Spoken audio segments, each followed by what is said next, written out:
اللہ الرحمن الرحیم۔ محرم الحرام اسلامی سال کا ابتدائی اور پہلا مہینہ ہے۔ اسی سے اسلامی سال کی ابتدا اور شروعات ہوتی ہے۔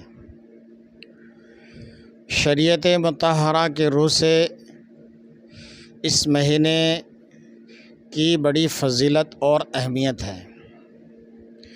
چنانچہ حضرت سیدنا امام حسن بصری رحمۃ اللہ تعالیٰ علیہ روایت کرتے ہیں کہ نبی کریم علیہ الصلاۃ والتسلیم نے ارشاد فرمایا کہ اللہ تعالیٰ نے سال کا آغاز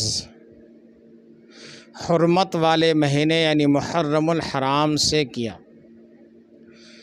اور اس کا اختتام بھی حرمت والے مہینے سے یعنی ذوالحجہ سے کیا۔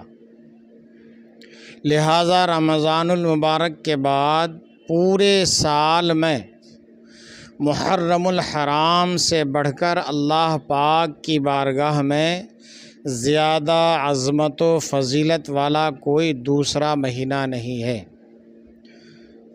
اور اسی مہینے کی 10ویں تاریخ جس کو یوم عاشوراء کہتے ہیں،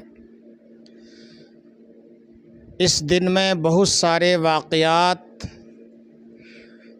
اس کائنات میں وجود میں آئے ہیں، اور اسی یوم عاشوراء یعنی 10ویں محرم الحرام کو پیارے آقا علیہ الصلاۃ والسلام کے پیارے نواسے حضرت سیدنا امام حسین رضی اللہ تعالیٰ عنہ نے اپنے جانثاروں کے ساتھ میدان کربلا میں اپنی جانوں کی شہادت پیش کی۔